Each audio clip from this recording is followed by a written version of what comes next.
So, recently, I think it just started raining a few minutes ago. And just a nice, cozy Saturday evening here. And, I thought it might be nice to have a little story time together, to tell you a story, to maybe ease your mind and relax you before you drift off to sleep and into Sunday. And I was thinking, what kind of video could I make? What kind of story could I tell if I decided to make a story time video? And I thought, you know what? Let's make this video and this story extra comforting and simple. So I thought about doing a story about one of the perfect days from my childhood. So if you're comfortable, that's great. But if you're not quite yet, then take a minute and get comfortable. And I'll tell you about little Cosmo's perfect day.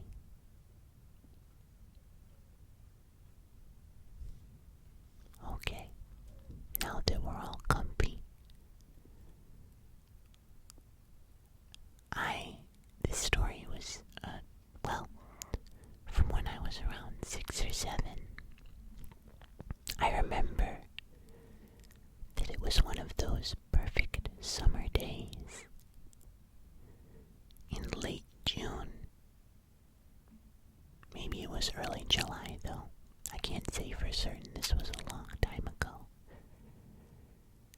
I always remember enjoying that time as a kid because it meant that I had the whole summer ahead of me. And that meant that I had a whole summer to explore and go on my little adventures.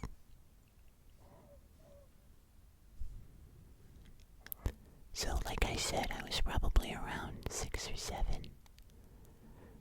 And I think, personally, that's the perfect age for a perfect day like this day was. I remember calling to my mother that I was going exploring before I grabbed my little red and blue backpack and headed out the door to the nearby forest.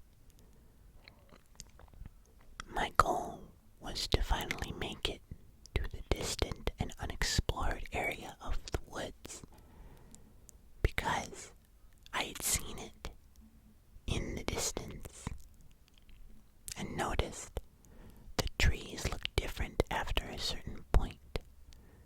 This was primarily an oak and maple forest that I spent most of my time in up until this point.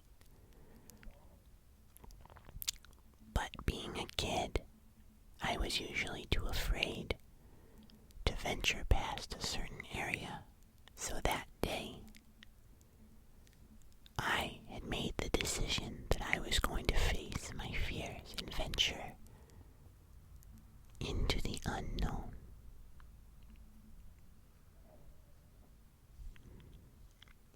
All I had in my backpack was a pack of Ritz peanut butter crackers, for a snack, a tiny flashlight, a magnifying glass, and this little bug vacuum that I used to suck up and catch bugs with.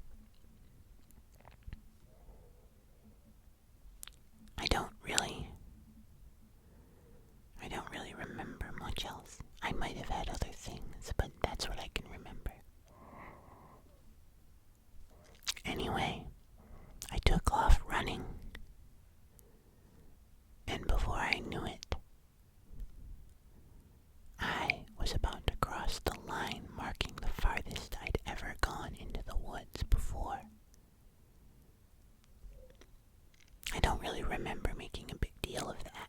I just kept on walking and started to see the unknown forest ahead of me until I realized that the reason it had looked so different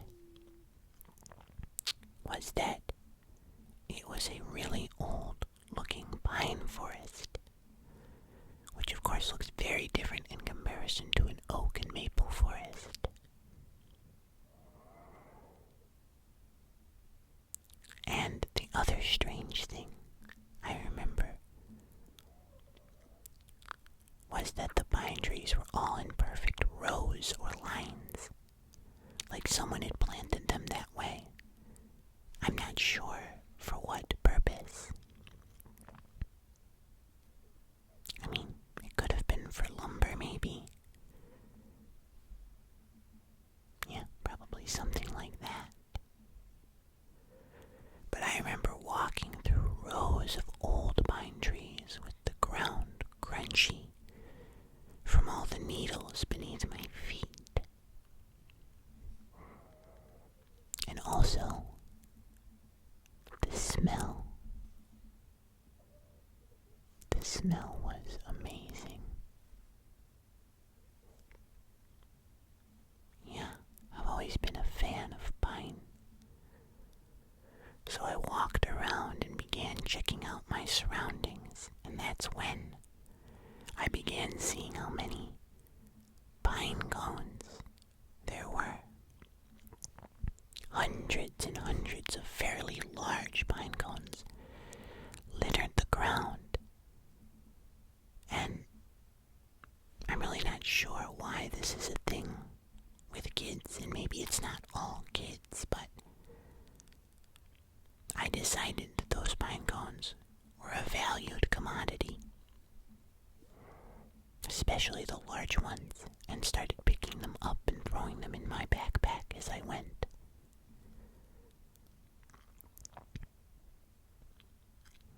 Of course, I only grabbed the biggest ones, but every once in a while,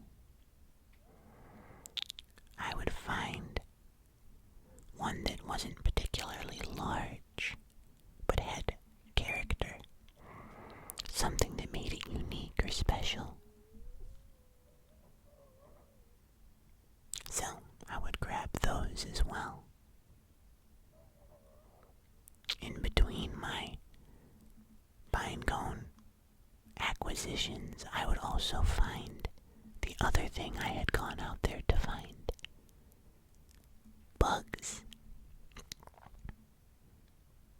I loved bugs as a kid, so I often would collect them and keep them in a jar for a little while before releasing them.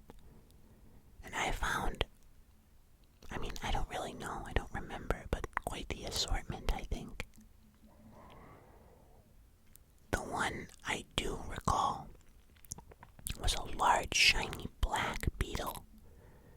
It shimmered like blue and purple in certain light, and it was hiding beneath a really large pine cone that I found. So, I quickly whipped out my trusty bug vacuum and sucked that beetle right up. Yeah. And after hours of playing in the woods, collecting pine cones, I would later probably just end up piling those, like in my yard. I don't really remember. But I decided it was time to head back home. I remember it felt like I had gone so far. Yeah. But in reality, it was probably like a 6 or 7 minute walk. That still feels like a lot when you're a kid. I also think that backpack full of like 30 pine cones made it a bit harder to make my way back. But before I knew it, I had arrived back home.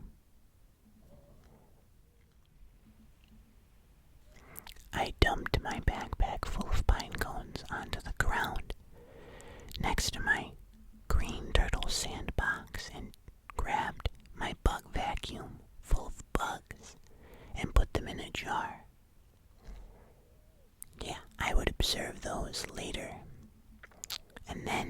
decided to go in and wash my hands. And when I walked into the kitchen, I saw my mom making me one of my favorite childhood treats.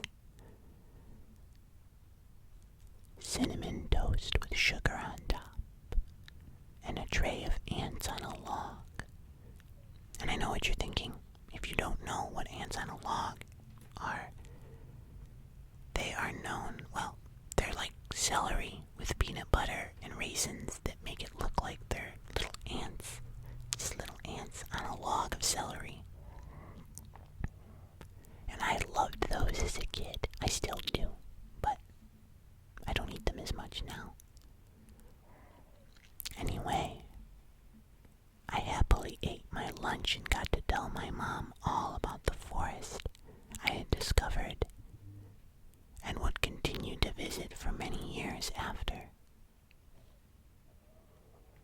It actually became one of my favorite places to go at that house when I lived there. Lots of memories of finding stick swords and playing knights and dragons and climbing up on those pine trees because lots of branches were accessible and you could climb somewhat high.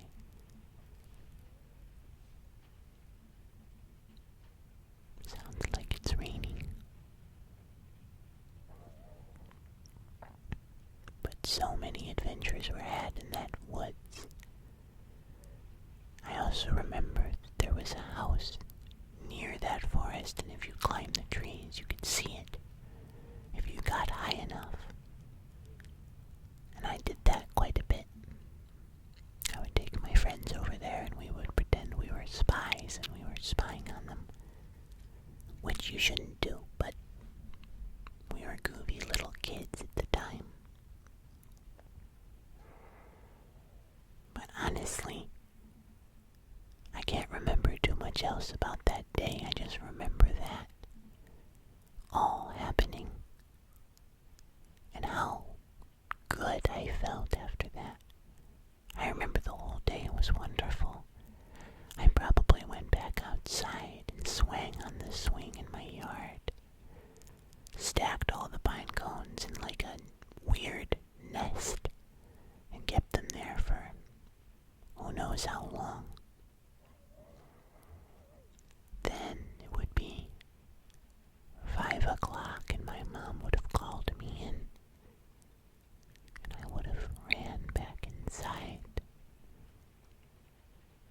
Maybe she would have had dinner already on the table. That smell. But I don't really remember. This is speculation now. But it's how I'd like to remember it. Because I remember that day was great. It was perfect.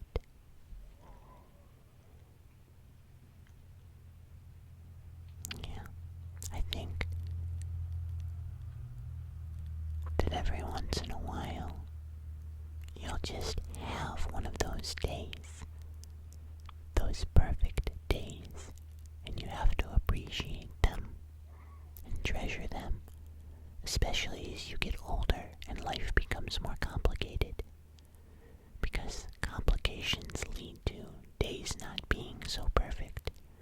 The more things and more complications you have in your life, the more that can happen. So I treasure each and every perfect day that I have and that I receive. Anyway, I hope you guys enjoyed this little story. I kept it lighthearted and fun. Maybe you have a story that's similar. And I hope that maybe it helped ease your mind and help